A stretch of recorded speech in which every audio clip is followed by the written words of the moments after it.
Beseech, he's but a vision. Break!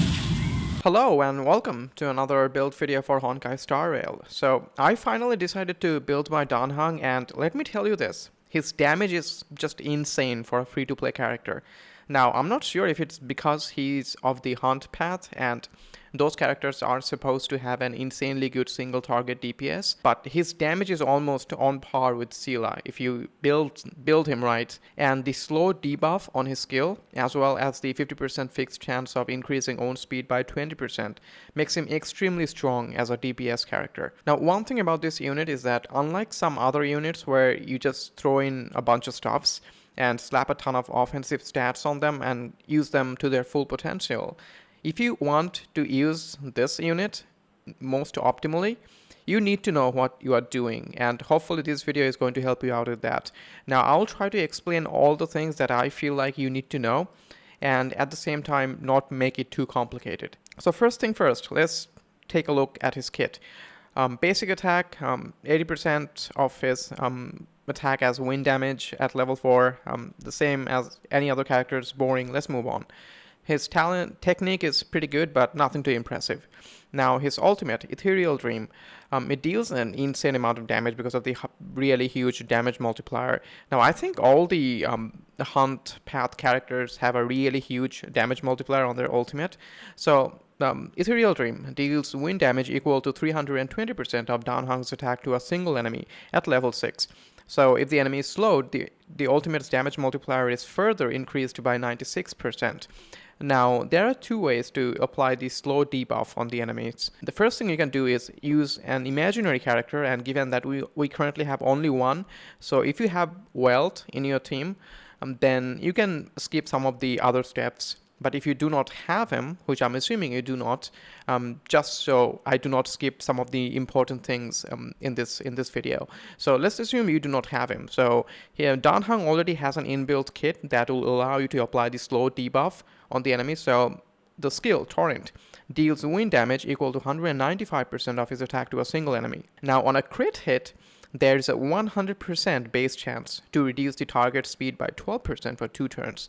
Now, the speed reduction isn't like that impressive. It's a pretty insignificant amount, but we really do not care about the amount. The only thing we care about is the slow debuff, because if the enemy is affected by that slow debuff, then your ultimate is gonna hit for that extra 96% damage. So I'm pretty sure you figured this one out already. To make sure that you hit for the most amount of damage on your ultimate, you have to make sure the enemy is affected by the slow debuff, and the only way to do that is to be able to to land a crit hit with your skill. And of course, if you have a really high crit rate, then it's going to be really easy to pull that off. So if you want to use him most optimally, then you have to make sure you are stacking as much crit rate as possible. Now his talent, Superiority of Reach. When Heng is the target of an ally's ability, his next attack's wind res penetration is increased by 27% at level 6. And this effect can only be triggered again after 2 turns. So after you use his talent, it will go on cooldown for 2 turns before you can activate it again. So it will only activate when you use a skill on him with the help of other allies in the team, either to buff or heal him. Now it can either be targeted or non-targeted skills like Asta's ultimate. And in case you're wondering, yes, if you use Natasha or Bailu to heal him, not those two characters, because those two are the only healers in the game currently. So if you use a targeted heal ability on him, then it's gonna trigger Superiority of Reach talent as well. Now there is a little indicator at the bottom which will tell you whether the talent is active, or in case it's on cooldown, how many turns you need to wait before you can trigger it again. I think it's really cool that they added this little thing. Now on to the bonus ability, Faster Than Light. After launching an attack, there is a 50% fixed chance to increase his own speed by 20% for 2 turns. So he's kind of like a free-to-play version of Sela, but who is also reliant on RNG. Now, if you are having difficulty getting his crit rate to somewhere around, let's say 60 to 70%, because I think that's a pretty acceptable range to be in, getting him to E1 is going to help you out a lot, because it's going to increase the crit rate by 12% as long as the enemy is sitting above 50% HP. Now, best team to use: 1 healer, because we only have 2, so pick either one, Natasha or Bailu. Both of them are really good. Now, we also need Asta.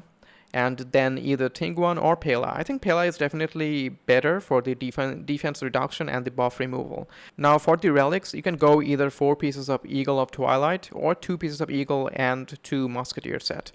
I think that's the best option for now, but if you have better recommendations, then do let me know down in the comments.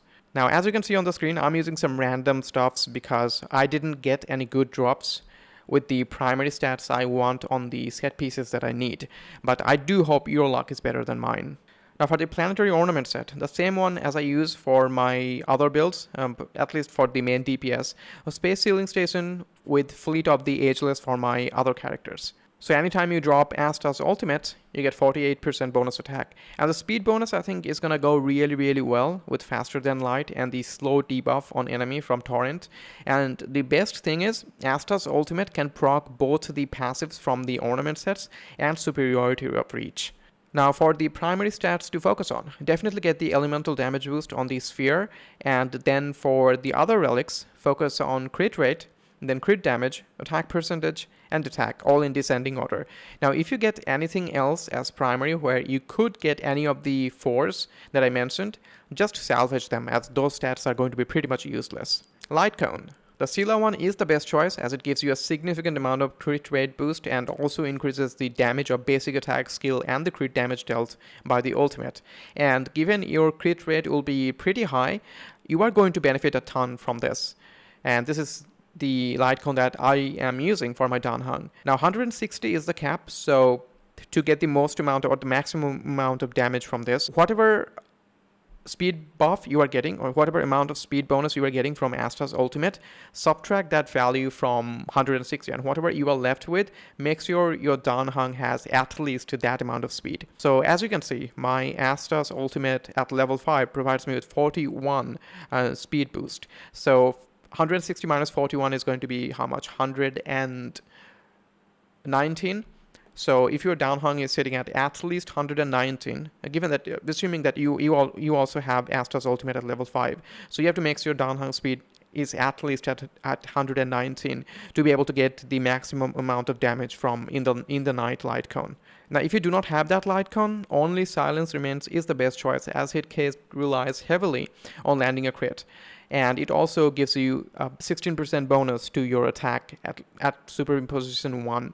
Now if you don't have either of those two, get Return to Darkness as it does not have any requirements you need to meet to get the bonus crit rate, and you can grab it from the battle pass as well, so there is that.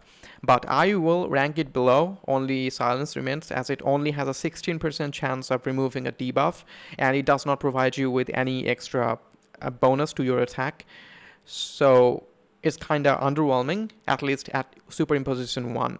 Now the last thing, how to properly use him.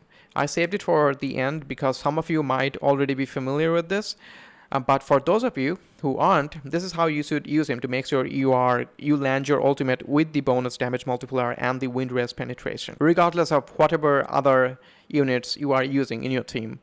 So first thing you will need to do is land your skill, and if you landed a crit and therefore applied the slow debuff, wait for the turn of whoever you are using in your team that can activate or trigger the superiority of reach talent.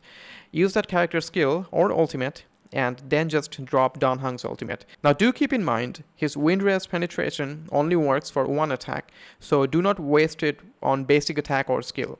And as long as the enemy is under the slow debuff, they will take the bonus damage from his ultimate. Now do keep in mind, his slow debuff lasts for 2 turns, so be sure to line everything up properly before you activate his talent, as it will go on cooldown for 2 turns. It will be 1 turn for the cooldown if you activate his idol on 2. So there we have it, the best build, which I think at least this is the best way to use him. And if you have Bronya, he's gonna deal, of course, a lot of damage. But let's look at the stats that my Dan Heng has. So HP 2462, we do not care about HP for the main DPS or the defense. Attack 2069, you can get it to close to 3000 if you want, but I wouldn't suggest you do that because crit rate and crit damage is going to be really important as well. Now crit rate is really high for me, 65.5%. My speed is 116, even though it should be 119, but I do not have enough relics to salvage to be able to level up my main relics. So just gonna wait for a few more days, I think. And my crit damage is only 55.1%, extremely low. So if I had Bronya, then I can get it to pretty acceptable amount of crit damage. But yeah, I mean, the relic drops hasn't been really good. So I'm just gonna go with this for now. I'm pretty sure I'm gonna get some good drops soon.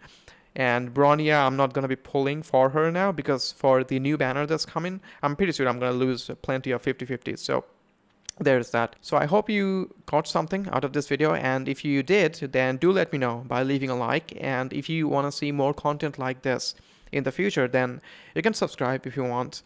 So that's gonna be all, and I'll see you in the next one. And remember to stay awesome. Have a great weekend, and I'll see you later. Bye.